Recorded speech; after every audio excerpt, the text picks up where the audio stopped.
Ahora sí. Ustedes ven que tienen la pantalla compartida, el aula virtual. A ver, les quiero hacer esta breve indicación y arrancamos con el tema. Yo acabo de subir, ahora veo que los videos se muestran una dimensión mucho mayor. Cuando lo he subido el otro día se veían muy pequeños los videos en esta nueva versión del campus virtual. Yo he subido dos videitos que los citaba el mismo Carlos Escolari en su página web, hipermediaciones, que se refiere al capítulo 3, 4 y 5, y este otro, no son extensos, ¿no? Son breves. Y este otro videito que explica en general sobre las teorías de las hipermediaciones. Un poco para complementar. Cuando lo vean, por ahí pueden cliquear, linkear, digamos, y que los lleve a YouTube y verlo ahí en una dimensión mucho más grande al video, ¿se entiende? Estos dos, aquí está el de Negroponte, que aquí tienen que activar la titulación en español, que no está mal también. Eso quería aclarar. Ahora sí está ya puesta en la pestaña, en el título Presentaciones Multimedia, están los precis anteriores, la cultura de la convergencia, y ahora eh, ya acabo de subir el de hipermediaciones, que es el capítulo 1 y 2. Este libro, digamos, de Scolari, es un libro reciente, es nuevo, es un material novedoso y es un material, no es corto, es bastante, digamos, es extenso. Entonces, eh, se compone de dos partes, el saber comunicacional y el hacer comunicacional. En la primera parte es donde plantea todos sus conceptos más importantes que yo en la presentación que les he elaborado, porque para esta clase y todas las clases yo las preparo, leo el texto, por eso también espero esa reciprocidad de parte de ustedes. Si no, yo haría algo mucho más simple, es decirle, lean el texto, vayan y lean las 200 hojas del libro y entiendan como puedan. Entonces, trato de hacer una presentación más dinámica de los conceptos principales, y hacerlo un poco más ameno, ¿sí? Entonces, y aún así, miren, el capítulo 1 y 2, y aún así es bastante extenso el precio. Entonces, mi idea es no aturdirlo. Ahora vamos a ver cómo vamos hasta las 7 y cuarto, 7 y 20, y eh, si no, esto se va a hacer interminable. Por eso me parecía como óptimo que ustedes continúen, miren estos dos videos que vendrían a complementar estos otros dos capítulos, el 3 y el 4, que sería la primera parte de este libro en donde él presenta sus conceptos más importantes.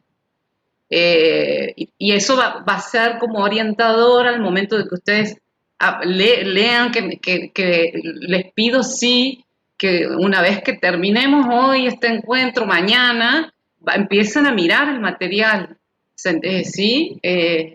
No, la idea es esa también, que miren, con el tiempo que pueden, que den una lectura del material, empiecen a leerlo, y ya con estas ideas orientadoras que ahora ustedes van a poder, este, yo voy a proyectar a través del Prezi. Eso les va a hacer mucho más llevadera la lectura, y es además un texto muy fácil de leer. No es demasiado abstracto. Lo que pasa es que es como un campo nuevo, muy diferente al campo sociológico y a la formación de ustedes. Entonces, de aquí que me parece a mí importante acompañar todos estos procesos de lectura con estas presentaciones multimedia que les voy haciendo. Me van escribiendo en el chat eh, cualquier duda. Vamos a abrir de aquí directamente el Prezi. ¿Dónde está? Aquí.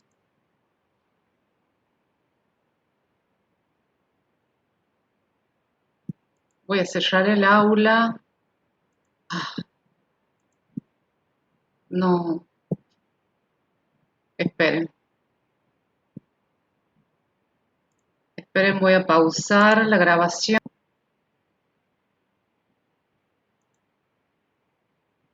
Bien, bueno, dicho esta explicación anterior, que no es menor, eh, vamos tal vez entre este encuentro de hoy y el próximo martes, espero que hoy ya lo terminemos, eh, la teoría de las hipermediaciones, digamos, aquí en el mismo, quiero sacar esto, elementos para una teoría de la comunicación digital interactiva, o sea, en el mismo título del libro, el autor ya nos está dando elementos, ya nos está orientando de qué se trata este texto, ¿no? Miren el subtítulo, elementos para una teoría de la comunicación digital interactiva, es decir, comunicación digital sobre la comunicación digital interactiva es sobre lo que nos vamos a referir y aquí es donde, bueno, son los conceptos actuales, en boga, que a mí me interesa que podamos dilucidar y podamos comprender a qué nos estamos refiriendo con esto de comunicación digital interactiva y todas estas maneras, múltiples maneras que hay de denominar lo que estamos viviendo en la actualidad, ¿no? Con relación a la irrupción de las nuevas tecnologías. Y muchas veces no estamos entendiendo a qué se refiere cada concepto y hacemos uso de manera no intencionada, pero a veces hacemos un mal uso de estos conceptos. Ahí, bueno, no está muy legible la tapa del libro, pero este es el libro, ¿ven? No es ni muy extenso, ni tampoco es un libro corto. Bueno, Carlos Escolari sí eh, es argentino, es rosarino, vive actualmente, relativamente joven, tiene mucha producción teórica sobre el tema eh, y artículos, revistas, libros, y sé que sigue trabajando en otros libros hacia futuro, digamos. Él actualmente está radicado en España, en la universidad y está, digamos, es profesor ahí del departamento de comunicación en la Universidad de Pompeu de Fabra, en España, y es investigador especializado en el estudio de los medios digitales de comunicación y la ecología y evolución de los medios. Eh, bien. Esperen que voy a sacar el chat. No me deja mostrar la pantalla completa.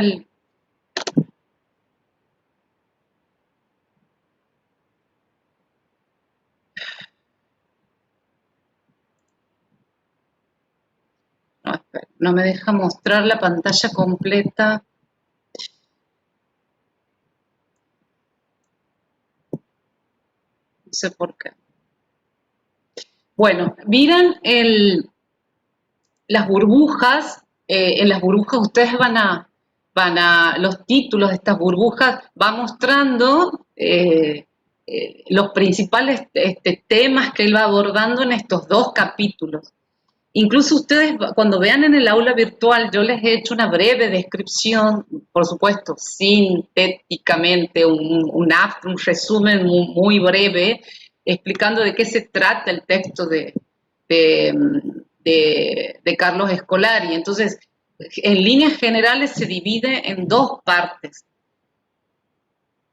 El saber comunicacional, que ahí incluye los primeros 5 capítulos, creo, o 6, y en la segunda parte, el hacer comunicacional. Muy similar al perfil del libro de la cultura de la convergencia eh, de Hawkins que hemos visto en el encuentro anterior, en donde hacen sus abordajes teóricos y luego en el hacer, digamos, a partir de análisis de determinadas situaciones de prácticas concretas que se suceden actualmente, en la que nosotros incluso podemos ser partícipes, ellos ponen, digamos, sobre la mesa estos conceptos teóricos y entran, digamos, a hacerlos relacionar con determinadas situaciones concretas, como por ejemplo el comportamiento de las audiencias. Aquí Scolari hace todo un pantallazo en la segunda parte del libro del hacer comunicacional de todos los cambios que se están produciendo, las transformaciones en determinados ámbitos, ¿no?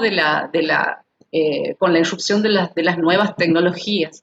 Y nos va mostrando, digamos, que ha ido pasando en el sector periodístico, en el ámbito educativo, en el ámbito empresarial, en el ámbito de las empresas mediáticas, de las empresas de los medios de comunicación. Entonces, esa es la riqueza de la segunda parte. Bien, en la introducción,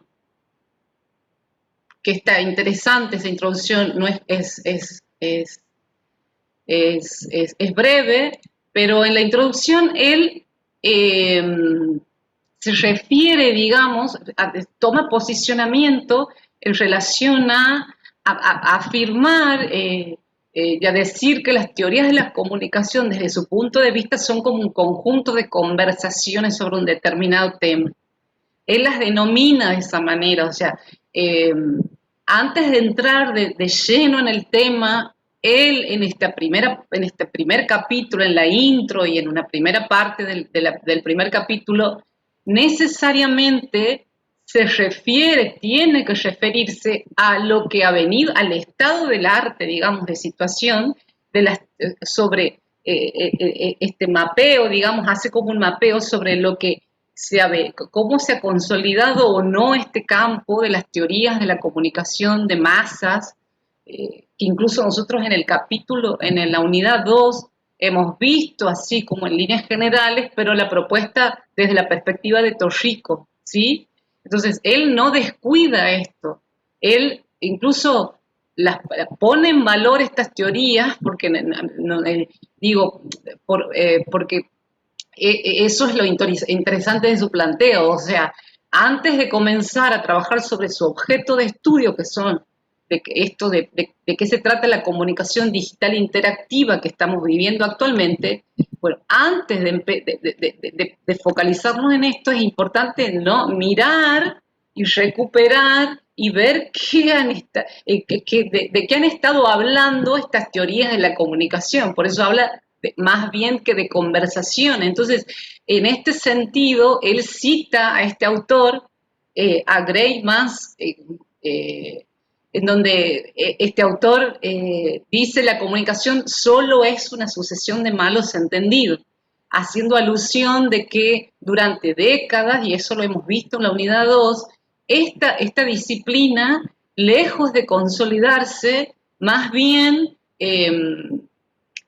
atendido a ser una disciplina más bien fragmentaria, ¿no? En donde una multidisciplina que en el intento de consolidar su objeto de estudio, de consolidarse como disciplina, toma aportes de diferentes corrientes, desde la sociología, la psicología. Entonces, esta ensalada de aportes, lo único que ha hecho, dice el autor, por supuesto, en otros términos, es producir más bien malos entendidos. Entonces, estos malos entendidos han durado décadas, ¿no?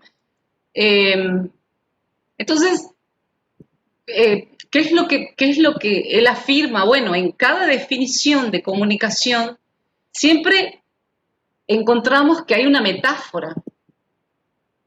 Cuando hemos hablado, y recuerden ustedes cuando hablamos, recuerden del paradigma instrumentalista, del paradigma crítico, del paradigma semiótico, del paradigma culturalista, recuerdan que veíamos ese cuadro, ahora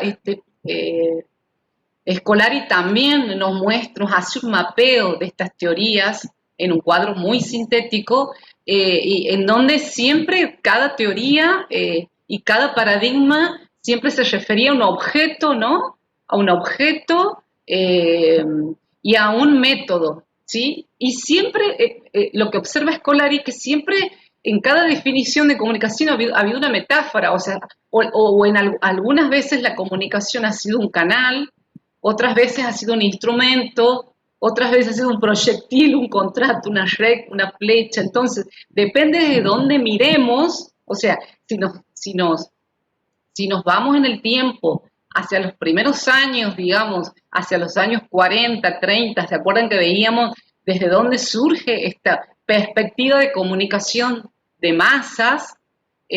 Surge desde la posguerra, o sea, tenía una finalidad, esto de ser, por eso él pone esto de que incluso la comunicación ha sido pensada como un proyectil, ¿se acuerda esa figura de la aguja hipodérmica? Entonces depende desde dónde miremos la comunicación o depende de dónde estas teorías han mirado la comunicación, es de dónde el investigador se ha centrado ha centrado su abordaje, ¿no? Para su estudio. Entonces, durante mucho tiempo han estado en boga los estudios sobre el impacto de las audiencias, cuando estaban en boga los grandes medios masivos. Entonces, porque no es casual. Miren casi esa perspectiva instrumental que ha perdurado durante muchas décadas y no quiere decir que esto ha desaparecido, ¿no? Entonces, él dice, siguiendo en esta lógica de las metáforas, dice Scolari, en este libro me voy a referir al ecosistema. Voy a pensar más un ecosistema comunicativo, un ecosistema de comunicación, entendiendo la comunicación como un conjunto de intercambios, hibridaciones, mediaciones dentro de un entorno donde confluyen tecnologías, discursos y culturas. Entonces vamos ahí con un primer concepto central que es que desde esta perspectiva desde la teoría de las hipermediaciones se entiende ya la comunicación como un ecosistema, ¿sí? Un ecosistema, donde más bien estamos hablando de confluencia, de hibridaciones, intercambios más complejos que esta linealidad que nos planteaban las teorías de la comunicación de masa, el estudio de las teorías de la comunicación de masa, de pensar linealidad del mensaje que emite el medio y llega a las audiencias. Entonces, hoy hay que pensar el ecosistema comunicativo de esta manera más bien híbrida, ¿no? Bien. Entonces, en síntesis, el libro, ¿qué es lo que propone él en todos sus textos? Describir las transformaciones de este ecosistema mediático y las conversaciones teóricas sobre la comunicación digital interactiva. Eso es lo que él, en síntesis, trata de proponernos en todo su texto, en todo el abordaje del libro. Entonces, las transformaciones, y para poder ir mostrándonos las transformaciones, que aún así es una tarea compleja, él mismo lo reconoce y lo dice, no ha sido un abordaje complejo, es tan complejo estudiar este ecosistema mediático actual por todas las imbricaciones y apropiaciones que tiene, ¿no? Y por todos los actores que surgen, pero también seguramente allá por 1920, 1930, también era difícil para aquellos investigadores abocarse a estos estudios cuando estaban emergiendo los medios de comunicación de masas. Entonces, cada época va mostrando, digamos, su dinamismo y su complejidad en relación a esto. Bien. Vamos con el saber comunicacional. Y aquí vamos entrando al capítulo 1, que lo denomina teoría y comunicación frente al fantasma digital, ¿no? Entonces, aquí Scolari plantea básicamente que durante el siglo XX la difusión de las tecnologías del broadcasting han estado acompañadas por estas teorías de los nuevos medios, digamos, primero de la radio y 30 años después por la televisión, ¿sí? Ahora, y esto ha sido durante décadas, ¿no?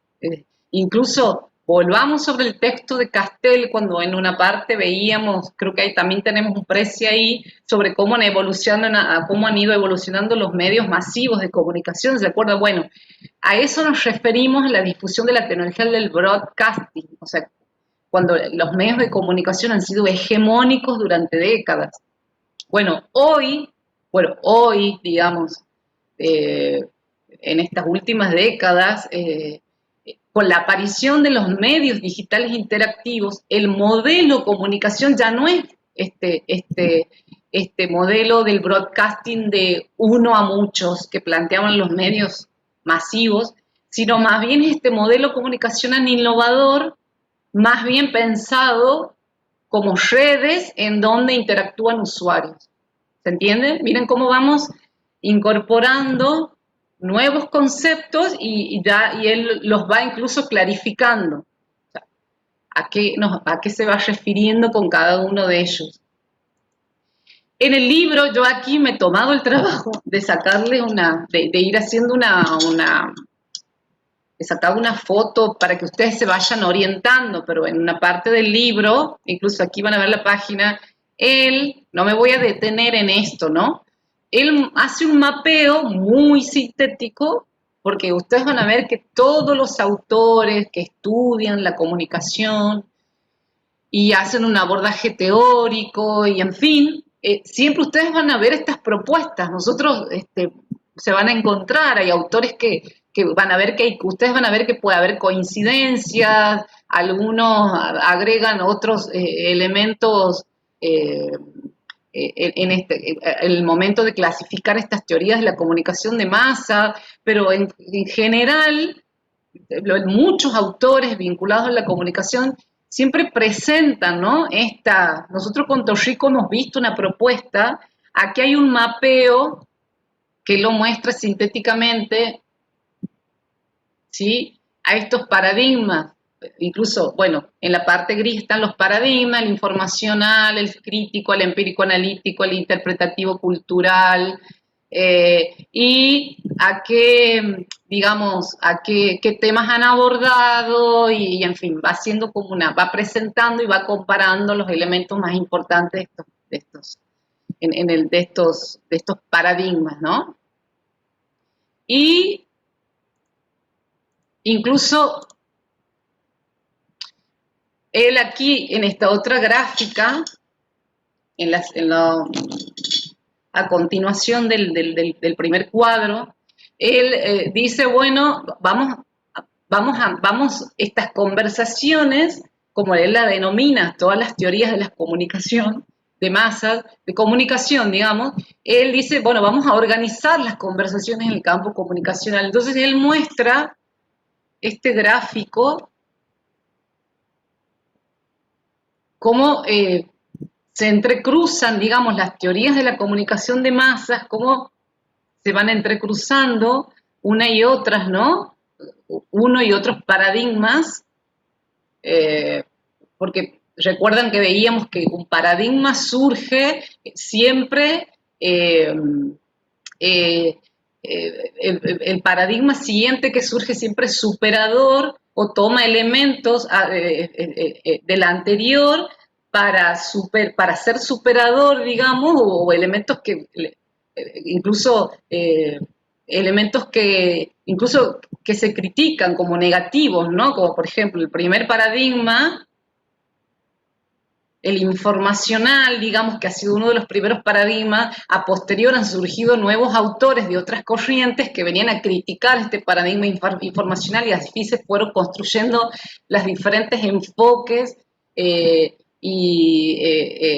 enfoques del resto de los paradigmas. Bien. Miren esta otra burbuja, síntomas de una crisis. Hasta aquí nos venía mostrando que hasta ahí creo que son las primeras 50 páginas, nos viene mostrando, bueno, qué ha pasado con estas teorías, hace este mapeo de las teorías de la comunicación de masas y luego ya entra de lleno digamos, a los síntomas de una crisis en relación a estas teorías de la comunicación de masas. Él dice, estas teorías o los desafíos que se presentan a las teorías e investigaciones de la comunicación de la comunicación de masa en este siglo XXI son 5 aspectos que no debemos, que hay que detenerse, ¿no? Y él dice, uno de los aspectos es la transformación que están sufriendo los medios. Eso es uno de los principales desafíos. Y los primeros síntomas de la crisis de estas propuestas teóricas que tal vez no nos podrían dar elementos necesarios para poder mirar lo que está sucediendo hoy con la transformación de los medios. La transformación de los medios en términos de convergencia, ¿no? Luego, otro desafío es lo que está sucediendo en las formas, nuevas formas de comunicación, vinculados siempre con la transformación de los medios. Entonces, si esta convergencia ha permitido que estos medios masivos que eran monomediales puedan reconfigurarse en multiplataformas, miren, si no, las nuevas formas de comunicación que antes eran de uno a muchos, ahora son más bien reticulares e interactivas. O sea, aquí abajo, lo que está en paréntesis, la idea, digamos, que he intentado sintetizar ahí, que el que modelo uno a muchos está sufriendo transformaciones en donde las formas reticulares interactivas que tienen que ver con estas formas reticulares e interactivas. Lo reticular, ya vamos a ver después a qué se refiere, porque él le dedica todo un ítem a esto. Lo reticular es la red, es una organización en red. Por eso van a ver que ese concepto es muy usado en esta nueva lógica, ¿no?, de las tecnologías digitales o de la comunicación mediada por las tecnologías. Cuando navegamos en red hablamos de la reticularidad, tiene que ver con esto, ¿no? El cambio en las audiencias, otro gran desafío, otra gran transformación. Entonces, las audiencias también, si los medios se están, digamos, la convergencia ha venido a traernos estos medios, a llevar estos medios hacia multiplataformas. ¿Se imaginan el cambio de las audiencias, en donde ya todo lo que es la oferta de contenidos, al fragmentarse y al segmentarse, estas audiencias también se segmentan, ¿no? Entonces ya estamos hablando de contenidos on demand, contenidos a la carta, digamos. Entonces, y también la redefinición en el hogar, en la vida familiar, que en su momento ver la televisión en familia, por ejemplo, este concepto de hogar familiar también ha venido, digamos, se está redefiniendo, y todo gira en torno a lo que es la digitalización y la pervasividad de las redes, ¿sí? Bien.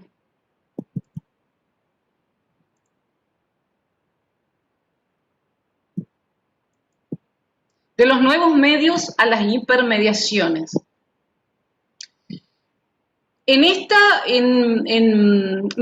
Miren cómo subtitula, cómo denomina este capítulo, ¿no? Incluso, si ustedes observan detenidamente, y si a ver si analizamos el juego de palabras, hasta vemos que hay como una continuidad de los nuevos medios a las hipermediaciones. Entonces, ese también es otra lógica del planteo de Scolari, o sea, no hay una ruptura de lo anterior con lo que está sucediendo ahora, sino más bien una continuidad. Bueno, pero en este contexto, en este ecosistema mediático, eh, haciendo alusión a estos desafíos con los que nos enfrentamos hoy, ¿no? Él ve que en este intento de hacer un mapeo de este nuevo ecosistema mediático, él dice, identificamos diferentes enunciadores y tipos de discursos. Diferentes enunciadores, a ver, que son las empresas, los investigadores, los periodistas. O sea, hay nuevos sujetos que entran, digamos, a jugar, que aparecen, se reconfiguran en este nuevo ecosistema mediático, ¿sí? Entonces, hay diferentes enunciadores, como las empresas, los investigadores, los periodistas, y los tipos de discursos de estos enunciadores, que en general discursos que son más bien comerciales, si estamos pensando en términos empresariales, informativos, los periodistas, contractuales, académicos, estos discursos que son más bien persuasivos y que impulsan a la acción.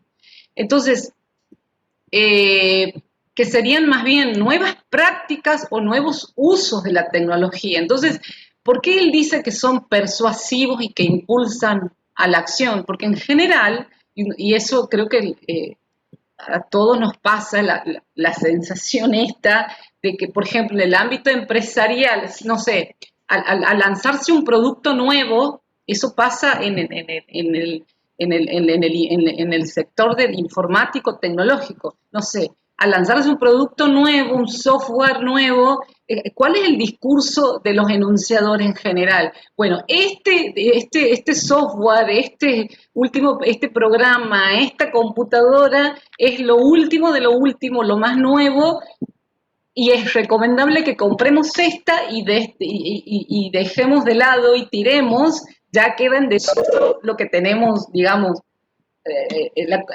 la PC que hemos comprado hace 3 años atrás. Entonces, ese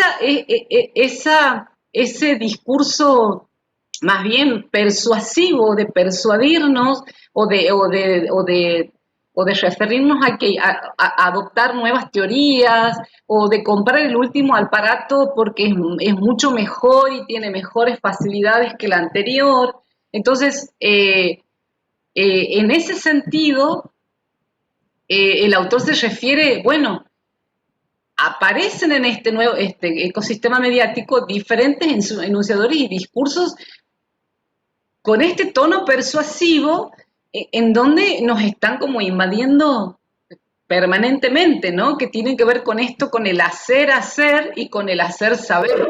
O sea, al mismo tiempo que me están impulsando de manera imperativa y aquí vienen las estrategias publicitarias, las estrategias de venta, de adquirir lo último, novedoso, porque lo anterior es obsoleto, ahí tiene que ver con una estrategia de consumo, es casi como una trampita, ¿no? En la que está, en la que nos todos entramos y todos entramos en ese juego, digamos, ¿no? Discursivo.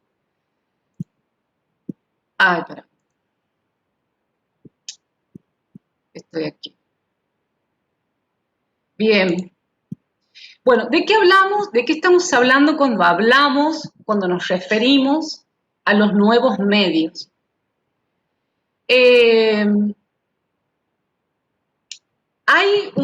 bueno, Scolari lo plantea y creo que tal vez, a ver, los quiero escuchar en este sentido, a ver si es así. Es como que en ese sentido cuando lo leía el autor decía, sí, tienes razón, me hacía yo el planteo, porque hay como muchas maneras de denominar muchos términos, maneras de referirnos a esto, ¿no? De lo digital, de lo tecnológico, pero muchísimas maneras.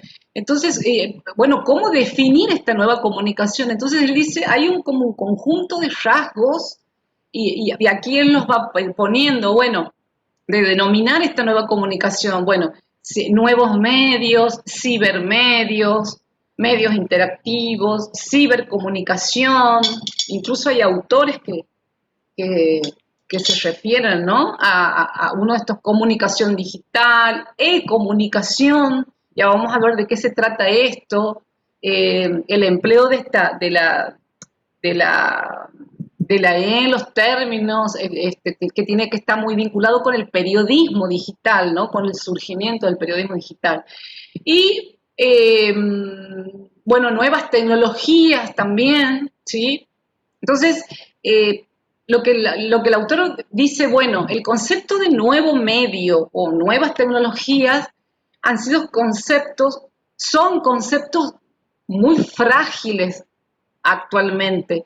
¿Por qué frágiles? Porque ya no es posible, eh, ya no tiene sentido, digamos, que nos tengamos que referir a nuevas tecnologías o nuevos medios, porque lo que hoy es nuevo, mañana es vetuso, digamos, mañana es obsoleto. Entonces, por eso referirse de esa manera ya es un concepto más bien, eh, tiene como mayor fragilidad, ¿no? Y el concepto aquí que yo lo he subrayado con color amarillo, cibermedios, cibermedios porque durante el surgimiento del periodismo electrónico ha habido muchos autores que han escrito, incluso ustedes van a encontrar textos, van a encontrar textos periodísticos, artículos de revistas que se refieren a cibermedios. Bueno, ¿eso a qué nos estamos, por ejemplo, siguiendo esta línea, Orihuela, a ver aquí no, se refiere, en el 2003 Orihuela ha sido uno de los, de los, de los que es español, uno de los autores que se ha referido a los 10 paradigmas de la comunicación, ¿no? Tratando de mostrar esta mutación, una mutación que ha venido a incorporar el uso de las nuevas tecnologías.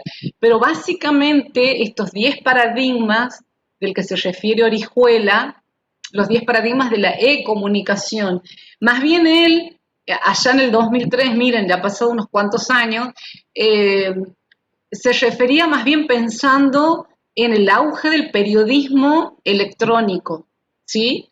Entonces, pero Scolari lo toma porque considera que si bien estos 10 paradigmas han sido pensados para analizar el surgimiento del periodismo electrónico, las mutaciones que él plantea se puede extrapolar perfectamente a todo y mirar estas mutaciones, cómo se han ido, como que los cambios y las transformaciones que han ido sucediéndose en todo esto, en estos 10 aspectos que él plantea en el ecosistema mediático. Entonces, Orihuela nos muestra este cuadro, los 10 paradigmas de la e-comunicación, y va mostrando estas mutaciones, ¿no?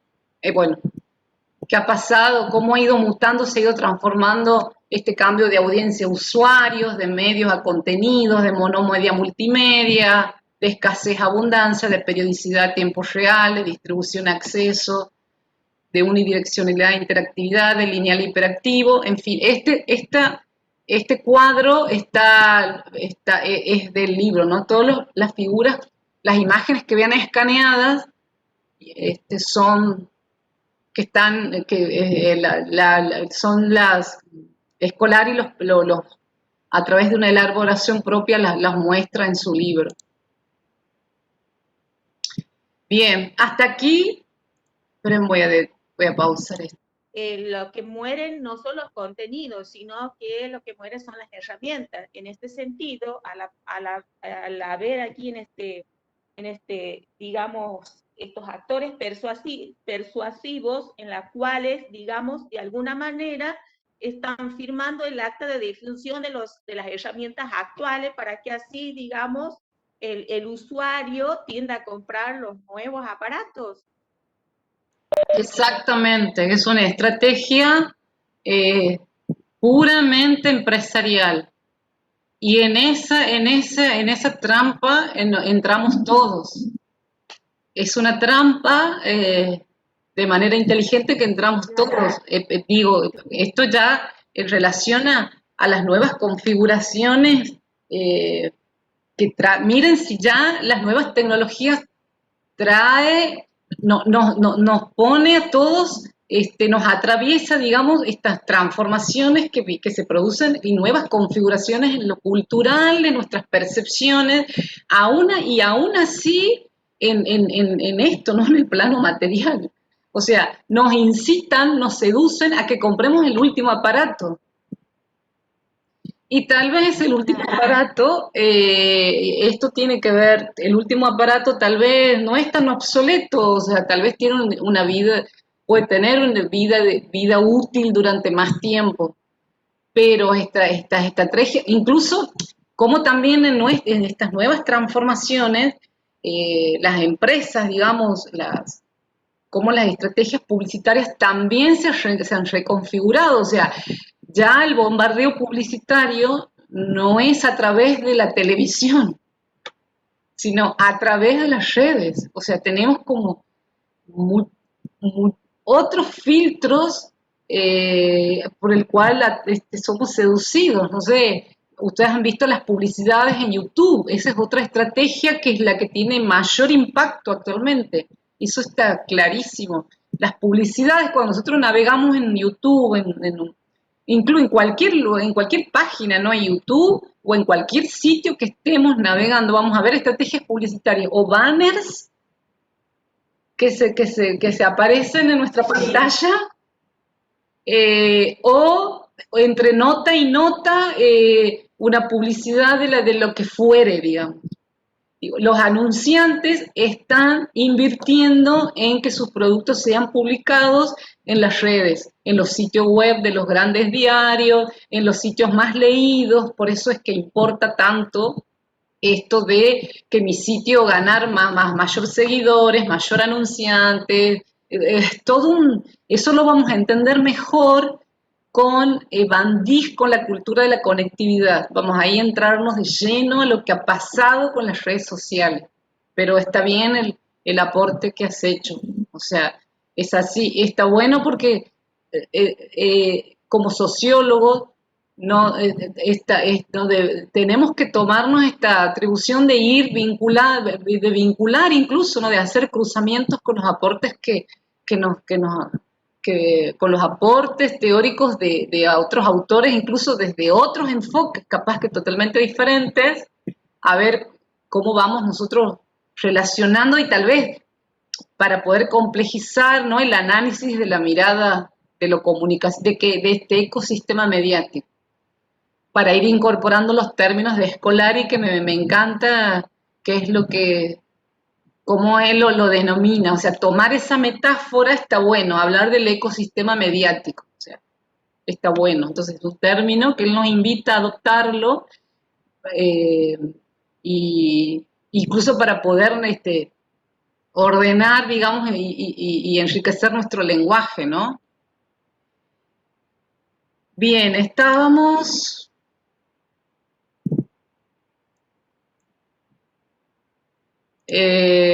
Bueno, aquí, ¿de qué hablamos?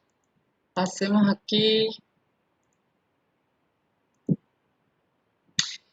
Bueno, de todos estos rasgos que veíamos recién, de todas estas maneras a la hora de referirse a esta nuevas formas de comunicación, ahí Scolari, incluso en una hoja o dos del libro, por supuesto él se extiende un poco más, refiriéndose a todo este conjunto de conceptos han estado dando vuelta y que no sabemos a qué se refieren uno y otro.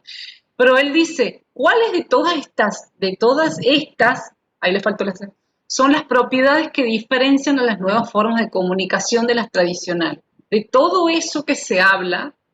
Entonces, él en un cuadro muestra, eh, algunos rasgos pertinentes de los nuevos medios. Incluso muestra cómo determinados investigadores, autores, ahí van a ver, mire, desde el 97, 2003, bueno, 2001, 96, cómo determinados investigadores han ido, digamos, identificando o definiendo estos rasgos pertinentes a los nuevos medios. Bueno, y en este abanico de conceptos, de rasgos, incluso que él ha venido observando, estudiando, ven que en alguna medida muchos coinciden y algunos aportan elementos nuevos, pero en general hay como una coincidencia. Entonces, por eso muestra este cuadrito comparativo en donde, bueno, cómo cada autor ha ido refiriéndose o ha ido adoptando determinados rasgos, algunos han agregado a otros, algunos se repiten, algunos coinciden, algunos diferencian, en fin. Entonces, y aquí viene el planteo, digamos, de Scolari, y dice, bueno, las nuevas formas de comunicación se diferencian de las tradicionales debido a, y aquí van a ver, uno, a la transformación tecnológica, que esto tiene que ver con la digitalización que ya vimos, le dedicamos casi un texto y un encuentro sincrónico y hemos dedicado bastante a esto de la digitalización con Negroponte. El autor Scolari lo cita Negroponte porque, por supuesto, no hay que, lo reconoce, ¿no? Como el primer teórico a través de su libro Ser Digital, cómo es que el primero en referirse a esto de la digitalización, a proyectarse a futuro, los cambios que iban a traer aparejado lo que es la digitalización, este cambio esta transformación del átomo al bits, ¿no? Entonces, bueno, las nuevas formas se diferencian de las tradicionales en relación a la configuración de mucho a muchos, o sea, la reticularidad, otro concepto, y miren que están marcados, yo los he ido marcando con color, porque sobre cada uno de estos conceptos, reticularidad, digitalización, hipertextualidad, multimedialidad e interactividad, son los rasgos que definen a la comunicación, digamos, digital interactiva, o sea, a lo que él plantea su libro, aquí, elementos para una teoría de la comunicación digital interactiva. Entonces, de toda esta vorágine de conceptos que han estado circulando, él en este texto dice, bueno, estos son los rasgos que definirían, que diferenciarían a lo nuevo de lo tradicional, para no decir nuevo y viejo, ¿no? Sino las nuevas formas de comunicación de lo tradicional. Entonces, la hipertextualidad que tiene que ver con estas estructuras textuales no secuenciales, la multimedialidad tiene que ver con la convergencia de medio y lenguajes, aquí hemos visto mucho con Hawkins, con la cultura de la convergencia, pero el enfoque de Hawkins más bien, ¿se acuerdan que veíamos que la convergencia, además de todo lo que implica esta convergencia de transformación tecnológica, eh, eh, también es una transformación cultural, ¿sí? Que ese es el aporte de Hawking. Y la interactividad que tiene que ver con la participación activa de los usuarios. Entonces, él va a desarrollar cada uno de estos conceptos a lo largo del capítulo 2, hay subítem y se refiere a cada uno de ellos. Entonces, ¿qué es lo que yo voy a hacer? Los he desarrollado, muestro los aspectos centrales para que entendamos de qué se trata cada uno y comprender este ecosistema comunicativo. Y por supuesto aquí vemos, por eso está puesto en primer lugar, la digitalización es la base de estas nuevas formas, es el inicio, es el puntapié. Sin digitalización no hay interactividad. Sin digitalización no hay interactividad ni hipertextualidad, ¿sí? Entonces, y tampoco reticularidad, o sea, si todos aquellos, allá por los Negropontes, allá por los 60, los 70, no hubiera empezado con este planteo de decir, todo lo material hay que transformarlo en bits, eh, sin que pierda calidad, digamos, pero eso es el futuro, decía él con demasiado optimismo. Bueno, si eso no hubiera sucedido, si estos señores no hubieran pensado futuro, lo que hoy estamos viviendo, hoy seguiríamos, digamos, con el papel y el lápiz, ¿no? Entonces, eso, vamos a ver de qué se trata cada uno. Bueno, aquí, siguiendo también en la lógica esta de comparar, bueno, los viejos medios frente a los nuevos medios, él incluso a propósito pone la palabra, porque no deberíamos referirnos a viejos medios y nuevos, tal vez medios tradicionales, pero él lo menciona porque forma permanente hace una crítica a esto, ¿no? De que, bueno, esto que ya venimos, creo que en todos los textos de Scolari, de que los medios masivos, a pesar de estar viviendo esta transformación actual, no quiere decir que desaparezcan, no quiere decir que son viejos, es más, siguen presentes en nuestras vidas, solo que se han reconfigurado. Entonces, siguiendo en esta lógica de comparar, él muestra en este otro cuadro la comunicación de masas frente a la comunicación digital interactiva. Entonces, bueno, este cambio de de lo analógico a lo digital, esto del modelo de comunicación, famoso modelo que incluso, eh, ¿se acuerda que hablábamos las metáforas que él hace alusión, eh, las metáforas con las que siempre se ha referido la comunicación casi en todos los aportes teóricos, son metáforas incluso eh, que, que se naturalizan a nuestro vocabulario, ¿no? Porque hoy, no sé, ¿quién no ha dicho la palabra target, por ejemplo? O modelo de comunicación, o sea, por más que estamos viviendo en una transformación en el ecosistema mediático, todavía hay estas palabras en nuestro vocabulario, nuestra manera de referirnos, están como naturalizadas e instaladas, ¿no? Entonces, eh, eh, esta difusión de uno a muchos, esto de hablar, de decir modelo de comunicación, incluso todavía hay perspectivas bien instrumentalistas de comunicación, ¿no? Conviven con lo nuevo, con esto, con lo nuevo que nos atraviesan estas nuevas formas, pero no quiere decir que estas otras formas, que son más bien tradicionales, no persisten. Bueno, la difusión frente a la reticularidad, este concepto que vamos a ver de qué se trata, reticular, recuerden, eh, eh, muchos autores van a ver que siempre se refieren a cuando se refieren con la aparición del triple W, ¿no?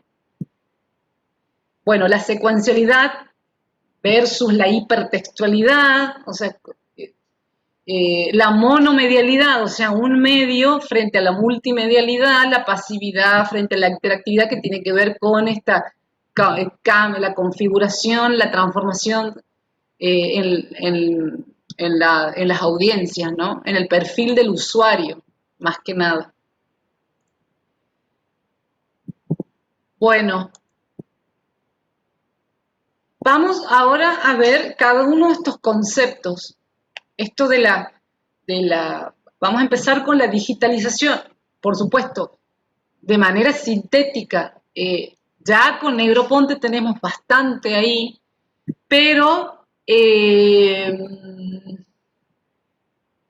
no está, Scolari hace como de manera muy sintética, siempre él dice, en cada uno de estos conceptos, y es lo que yo les planteaba la clase anterior, que cada uno de estos conceptos no son conceptos actuales, contemporáneos, si bien son más bien conceptos, rasgos de estas nuevas formas de comunicación o de esta comunicación digital interactiva, son rasgos que caracterizan estas nuevas formas. No quiere decir que estos conceptos hayan surgido ahora, ¿no? Sino que por eso él se toma el trabajo de, de, de resignificar, de hacer como de manera sintética desde dónde surge, y ahí lo trae a Negroponte y en cada concepto hace como un rastreo histórico de este concepto. O sea, no son conceptos que han pensado hoy los autores, sino que estos señores de los años 70, 80 vienen pensando en estos conceptos que, por supuesto, los teóricos contemporáneos han terminado de reafirmar, ¿no? Esto que ya se venía pensando. Entonces, cuando hablamos de transformación tecnológica, todo lo que tenga que ver con la transformación tecnológica está vinculada con la digitalización. La digitalización es esto, lo que decía Negroponte, convertir la información analógica en digital, convertir a bits cualquier tipo de información gráfica, audio, video, papel, convertir cualquier señal de entrada analógica a una serie de valores numéricos. Esa era esa transformación tecnológica es la que se avisoraba en aquel momento, casi como un sueño que luego, con la aparición de Internet, se ha terminado, digamos, de concretar para estos autores. Eh, Bien, aquí ustedes van a ver a lo largo del Prezi ejemplos que son propios, que los he traído, he tratado de ir haciendo ilustraciones con ejemplos en la medida de lo que he podido, para ir mostrándoles esta comparación. Bueno, lo analógico con lo digital, el IP, ¿no? El famoso IP, ahí estamos hablando, esto tiene que ver con las transformaciones de la tecnología en este caso, con, no sé, las diferencias en la TV analógica versus la TV digital. Eso lo vivimos actualmente. También tiene que ver con la transformación tecnológica en términos de las industrias mediáticas, que han tenido que eh, entrar en sintonía, transformarse o se quedaban a medio camino. Entonces, esto analógico lo analógico que, bueno, durante décadas, durante mucho tiempo, es lo que hemos consumido. Bueno, ustedes ven ahí, ¿no? Incluso en relación al monitor, a las líneas horizontales, a la distancia, a los puntos en línea, ¿no? Entonces, ¿cómo vemos cómo esta transformación tecnológica en términos de las industrias mediáticas, como la TV digital y la alta resolución HD, eso ha venido como a revolucionar, ¿se acuerdan? Era como un boom cuando las empresas, estas, estas empresas, los multimedios incluso, van a ver aquí en Santiago del Estero, los dos medios hegemónicos, cómo se dicen en las redes, multimedios, van a ver en la fanpage del Nuevo Diario, multimedio, Nuevo Diario, multimedio, digo, tiene que ver con esto, o sea, bueno, esto es otro ejemplo de los tantos que hay de cómo se han ido transformando lo analógico, lo digital. O sea, cómo las empresas, las industrias mediáticas, los empresarios han tenido que transformarse sus tecnologías en estos tiempos.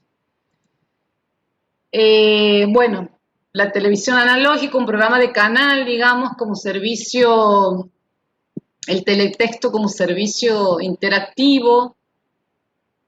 Aquí la señal llegaba sin receptor, era como más lento, bueno, y como la televisión digital nosotros podemos ver hasta 4 programas por canal, el MHP como un servicio interactivo, aquí hay más aplicaciones interactivas, aquí en la otra televisión analógica era más bien el teletexto y la señal llega a un receptor. Entonces, miren, cómo realmente es alucinante, ¿no? Ha sido como revolucionario. Me acuerdo cuando las empresas, estos servicios nos brindaban, incluso casi como una apuesta, ¿no? Novedosa, la televisión digital. Eh, Publicaciones en cualquier red social. Claro, publicaciones, exactamente. Ahora vamos a ver ejemplos de eso. Eh,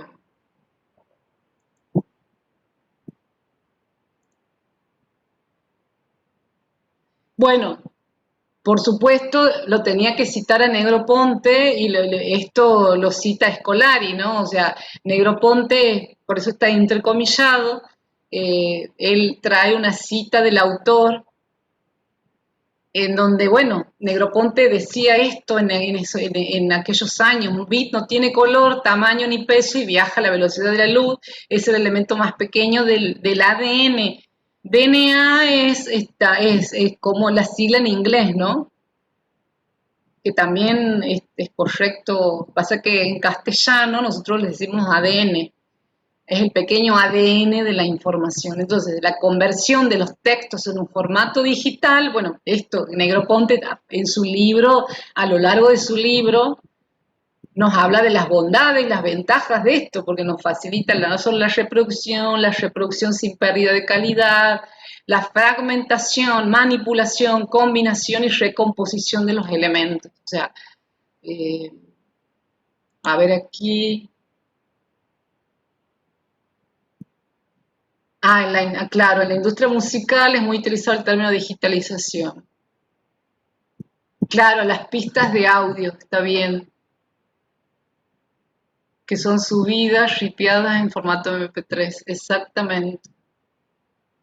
Exactamente, la industria musical es la que más también ha sufrido grandes transformaciones que en un primer momento tal vez casi como que preocupaba, ¿no? Porque sobre todo los autores, ¿no? Se preocupaban en saber con esto de las ventas de los discos o de los CD, que en su momento era el auge, si no iba, no sé, no iba a haber afectado con esto con la digitalización claro, de sus propuestas musicales, o sea, de poder acceder a escuchar su música y descargarla, pero eso tranquilamente se ha ido encauzando a través de las plataformas de Spotify. Es lo que los DJ que han tenido aquí como dice Gabriel, que han tenido que también entrar en sintonía con esto, ¿no?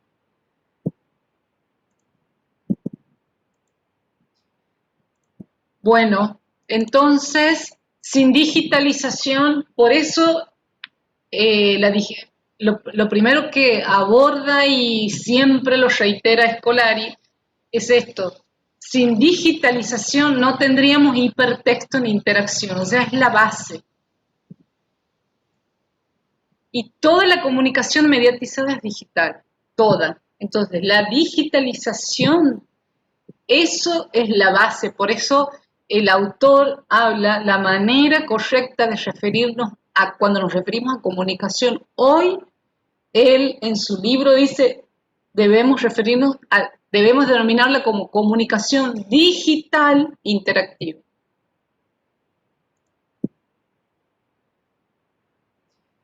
Eh,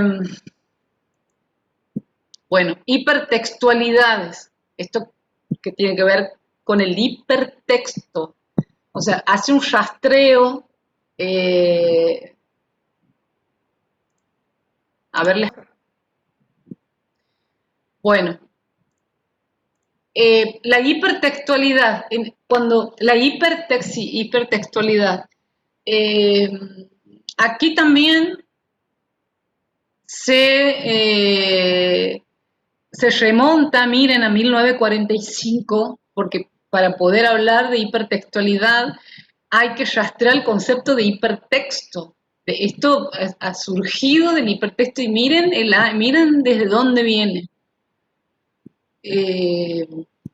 1945, en el Instituto Tecnológico de Massachusetts, este señor Vannevar Bush,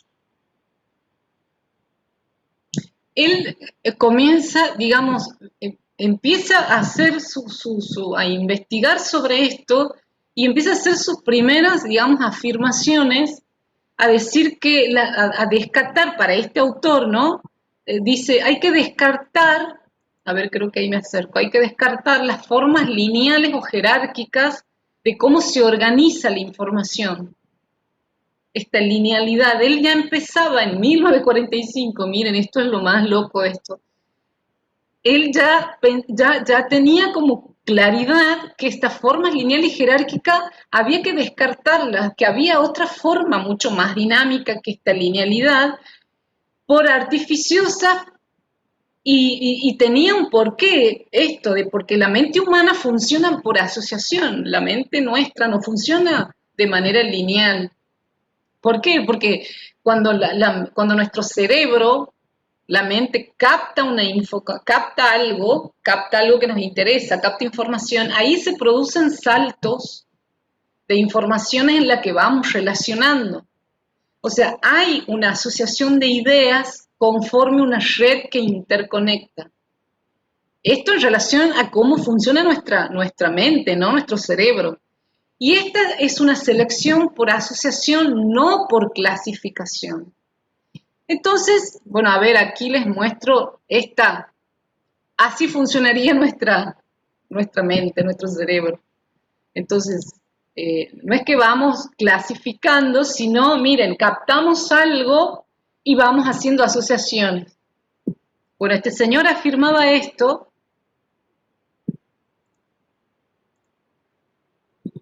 Y ¿qué es lo que el aporte de Bush, de este señor? Él crea, digamos, una máquina, que se llama Memex, esto no sé si lo habrán escuchado. El Memex, que es memoria por extensión, él crea, incluso en el libro está, ¿no? Le he sacado una foto a la figura que publica Scolari. Es una máquina, el MEMES, que funciona para navegar en una red de textos interconectados. Entonces él se imaginaba allá por los años 50 este sistema óptico que estaba basado en máquinas analógicas que más bien funcionaba como un dispositivo individual, ¿no? O sea, una especie como de archivo privado que puede ser para cada uno, mecanizado, en el que se memorizaban libros, documentos y podía ser consultados con rapidez y flexibilidad. Ese es el Memex de Bush, ¿no? Entonces, aquí vemos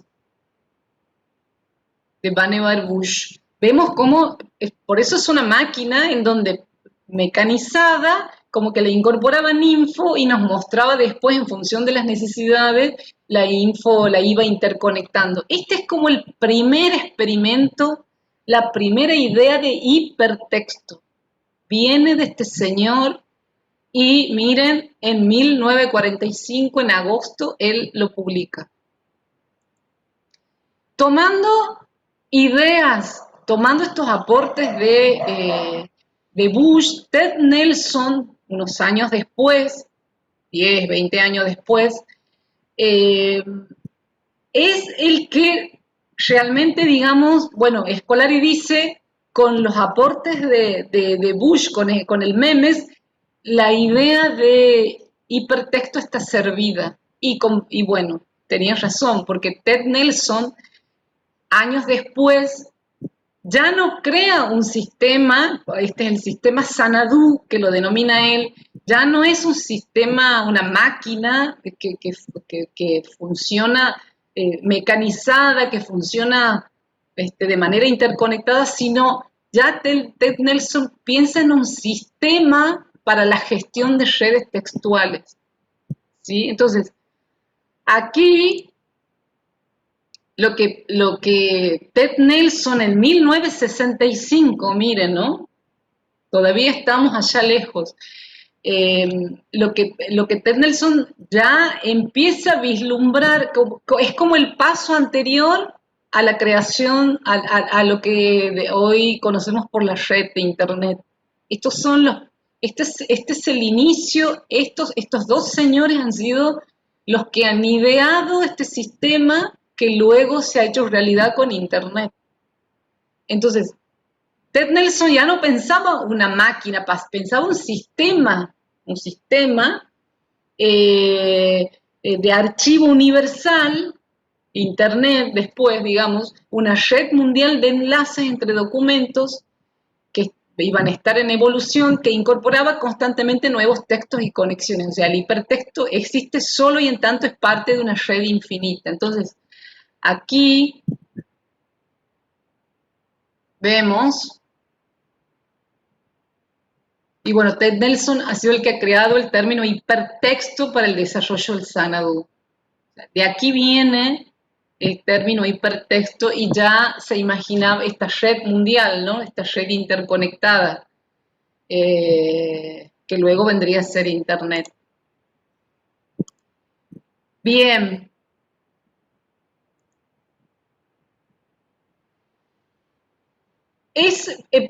A eso, bueno, cuando hablamos de hipertextualidad tiene que ver con esto, ¿no? Viene de la palabra hipertexto y tiene que ver con esta red de interconexión, estos vínculos que nosotros ya hoy ya están familiarizados, ya estamos familiarizados con esa forma, cómo ha habido una ruptura con la forma lineal de lectura jerárquica que ya nos decía Bush en aquel momento que eso no tenía sentido, había que descartar.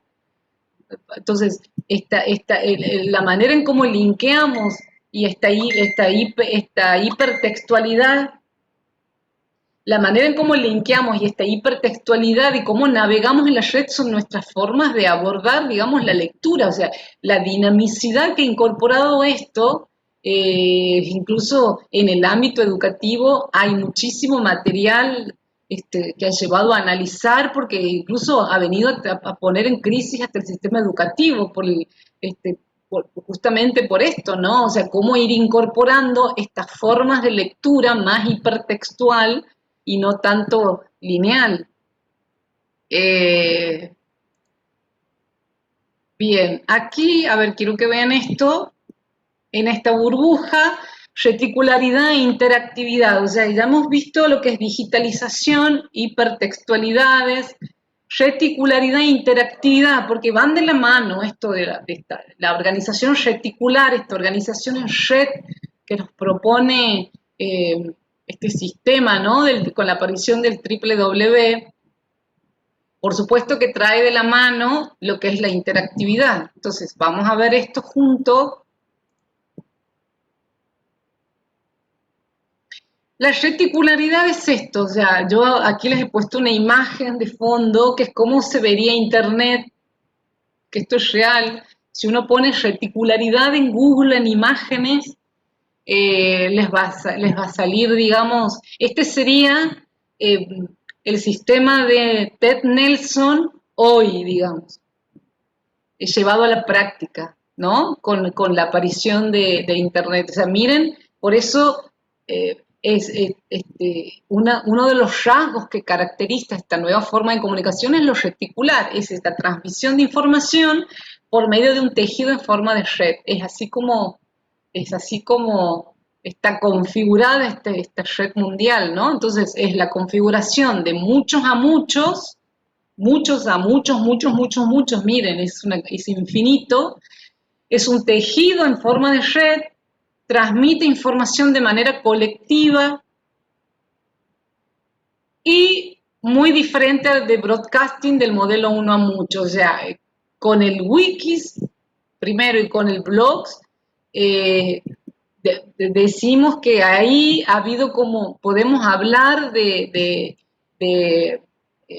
con la aparición del www y con los blogs primero y con los wikis que este sistema más, ahí ha venido, digamos, como a irrumpir estos cambios, estos modos, digamos, de interactuar en red, ¿no? De pensar más bien, eh, eh, de ponernos más, de ponernos a todos en esta situación más hiperactiva, ¿no?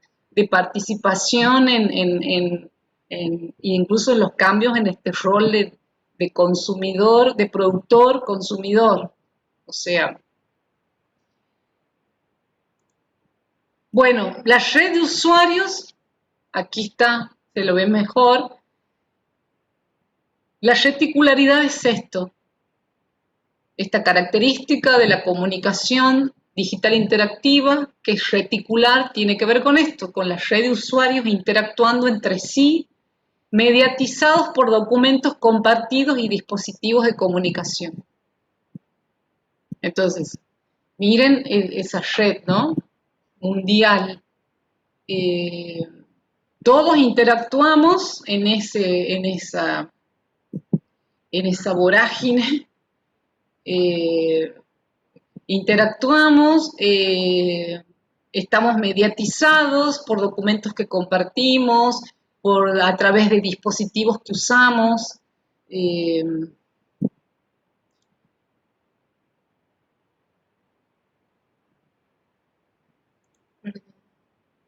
está grabado. Bueno, y la interactividad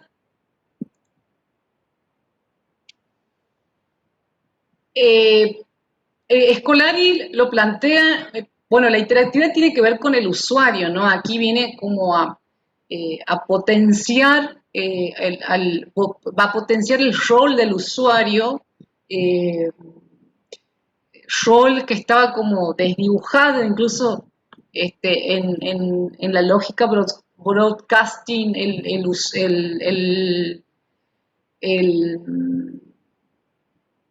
el usuario era más bien el receptor, miren, la palabra misma ya le da como lo connota con esta pasividad, era influenciable, entonces ahora se viene a potenciar, hay una participación activa de los usuarios y hay como una reconfiguración del usuario como prosumidor, ¿no? Consumidor, productor de contenido, pero que esta interactividad debemos pensarla en diferentes sentidos. Por un lado, la interactividad como respuesta programada dentro de un sistema, es decir, un mensaje que referimos hace referencia inmediatamente al anterior o a una serie de mensajes intercambiados antes, como una respuesta programada. Y también debemos pensarla en el otro sentido, en las comunicaciones sujeto a sujeto, la interactividad o también en los intercambios entre un dispositivo tecnológico y el sujeto que es la interfaz. O sea, cuando nos referimos a interactividad, no debemos dejar de considerar estos sentidos que toma, ¿sí? No es solo intercambios dispositivo y tecnología, perdón, dispositivo y sujeto. También la comunicación sujeto a sujeto se da, o sea, una vez que salimos de ese mundo virtual, no sé, muchas veces uno se saluda y se contacta en el mundo virtual con un amigo y a las 2 horas se está encontrando de manera personal, digamos, o sea, salimos del plano virtual y nos volvemos a colocar en el plano real, digamos, pero no quiere decir que la interactividad tenga que ver solamente tecnología y sujeto. ¿Se entiende? Bueno, eso está bueno, esa clarificación que hace Scolari. Y aquí les voy mostrando, he sacado algunos ejemplos, por ejemplo, de estos rasgos, ¿no? De la reticularidad e interactividad. O sea, ¿se acuerdan que esto estuvo como este servidor? Bueno, Google ha venido como a ser el servidor hegemónico y los otros servidores como Yahoo, ¿se acuerdan? y tantos otros que había en la ópera han ido desapareciendo, pero Yahoo tenía Yahoo Respuestas, en donde uno planteaba una duda que tenía y los usuarios interactuábamos Yahoo con respuestas ante una duda que alguien planteaba, no sé, Yahoo pregunta-respuesta. Entonces aquí el prosumidor, digamos, se pierden los límites entre el productor y el consumidor, el usuario se vuelve parte del mensaje. Por ejemplo, ¿no? No sé, así como hay muchos ejemplos. Por ejemplo, los comentarios en un blogger también tienen que ver con esto, en estos ejemplos de reticularidad. Vamos mirando, les voy poniendo estos ejemplos, porque la actividad que vamos a hacer, práctica, porque no van a hacer la lectura de un texto, sino les voy a dar una actividad para que ustedes investiguen. Y después algo así, para que todos estos conceptos, a ver a dónde los encontramos, me busquen ejemplos, algo más práctico que me parece que les va a ser más útil, ¿sí? Entonces vayan mirando, yo voy poniendo algunos capaz que están medio obsoletos, pero vayan mirando, porque me interesaría que encontremos estos rasgos en a ver, cuando nosotros indaguemos o miremos o a ver a dónde encontramos estos rasgos de la comunicación digital interactiva. Bueno, los hashtags en Twitter, por ejemplo. Esto es, ven que aquí, no sé si lo puedo agrandar más. Esto también es un ejemplo de reticularidad. Entonces va mostrando, uno lanza un hashtag y va mostrando, digamos, esta red, se va armando como una red interminable y a ver cómo esto pega, ¿no? Cómo eh, estos hashtags en Twitter son nosotros tal vez esta red en Santiago no es muy, creo que no estamos muy acostumbrados, digo, es una apreciación mía, no es una red de consumo aquí local. En, tal vez las personalidades de los políticos, los famosos, las personalidades de la cultura, artistas, son los que hacen uso de esta red y bueno, tal vez en las ciudades más marginales, no periféricas, tal vez sea por eso en que no es una red que la consumimos, pero bueno, esto es otro ejemplo de reticularidad. Bueno, aquí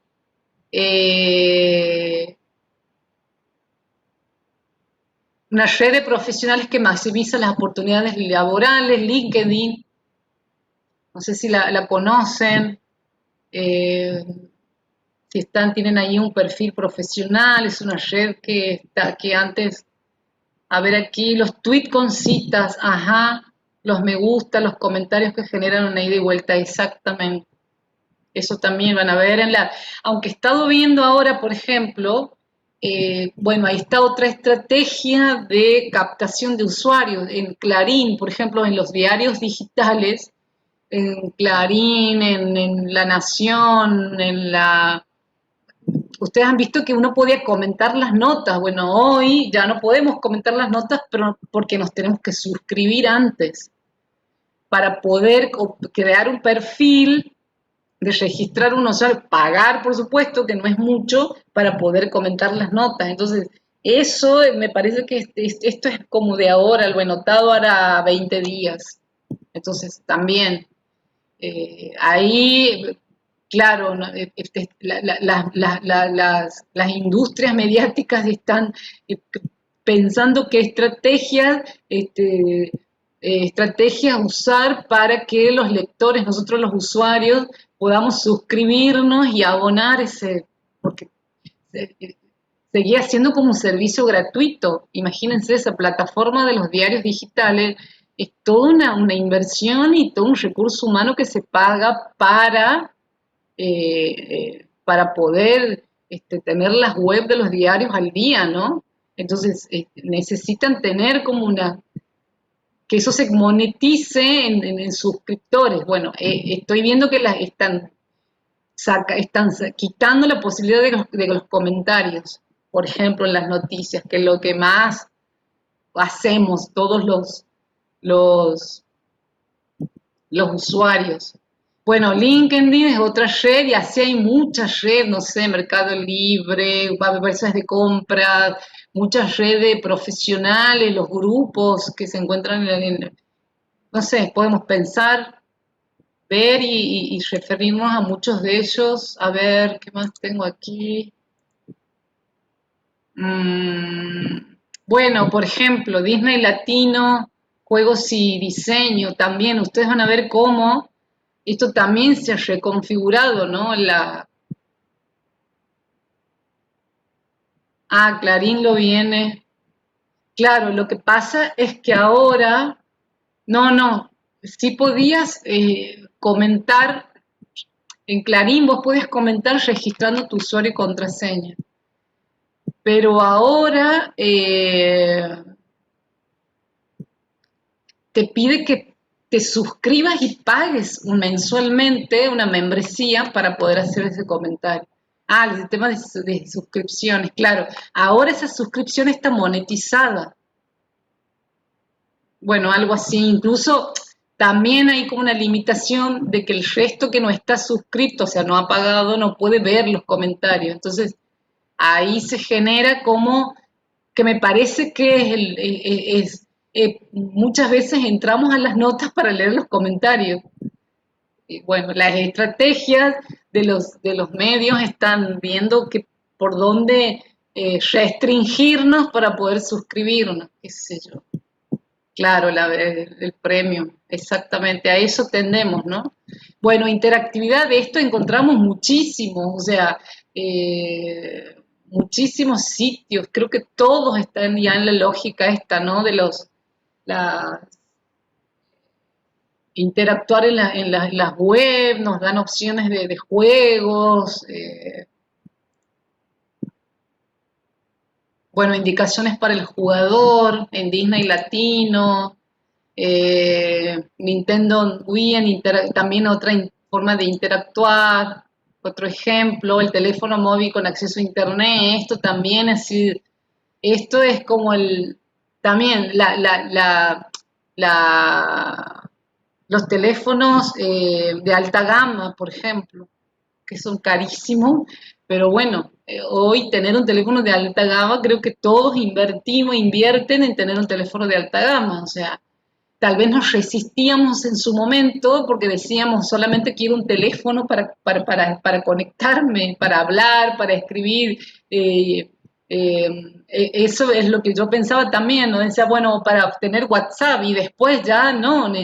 Digo, que esto de lo que hablaba, ¿se acuerdan, X, con esto de la falacia de la caja negra? O sea, eh, o de la caja negra, este dispositivo es el futuro, ¿no? A eso tendemos, a que los dispositivos sean cada vez más pequeños, micros, pequeños, digamos, o sea, andar cargando una notebook para acceder a internet, ya no, sino a través del teléfono, o sea, concentrar todos los medios, estar hiperconectado a través de un solo dispositivo.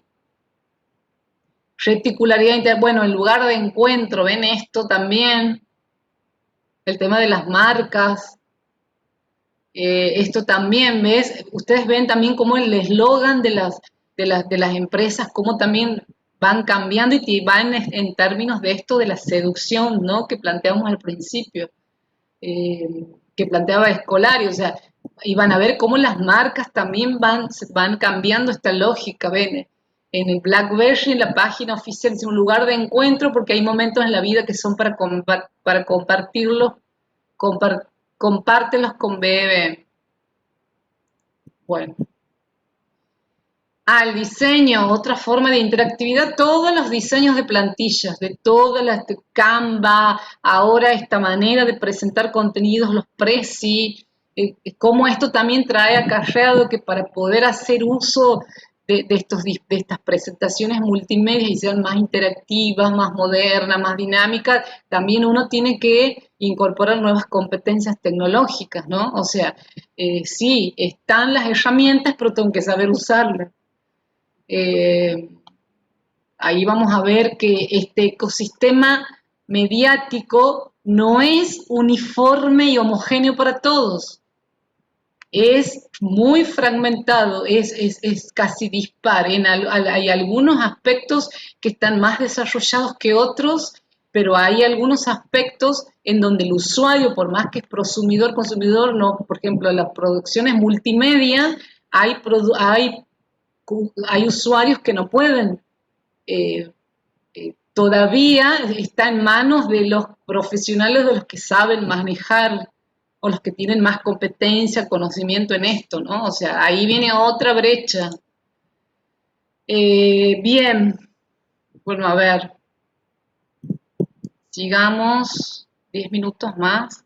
¿Qué hora es 8 menos 10? Bueno, esto de la multimedialidad, voy a volver, multimedialidad, convergencia y remediación. Hasta aquí veíamos cada uno de los rasgos de la comunicación digital interactiva y luego en un ítem él se refiere a esto de la multimedialidad, convergencia y remediación. Vamos a ver, esto es otro concepto nuevo, muy usado, esto de remedar un medio sobre otro, ¿no?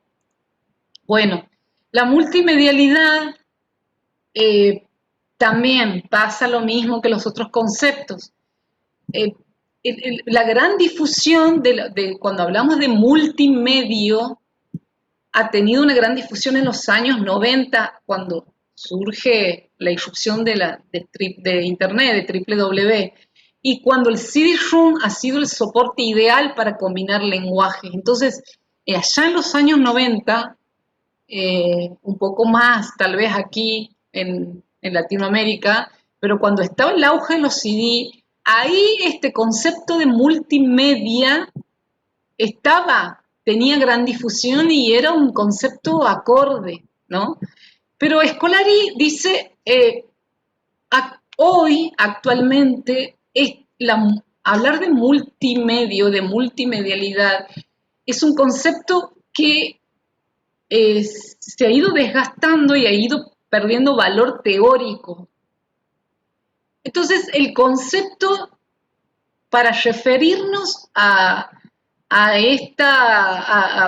digamos, para referir, en vez de referirnos y denominar multimedia a lo que se refiere a comunicación digital alternativa, el concepto más óptimo es convergencia. Entonces, aquí el autor desarrolla, y aquí sí tenemos como varias cositas que hablar porque le da como mucha importancia, ¿a qué se refiere esto? O sea, el término adecuado hoy, en términos teóricos, es referirnos a convergente, no a multimedialidad o a multimedia, ¿sí? Bueno,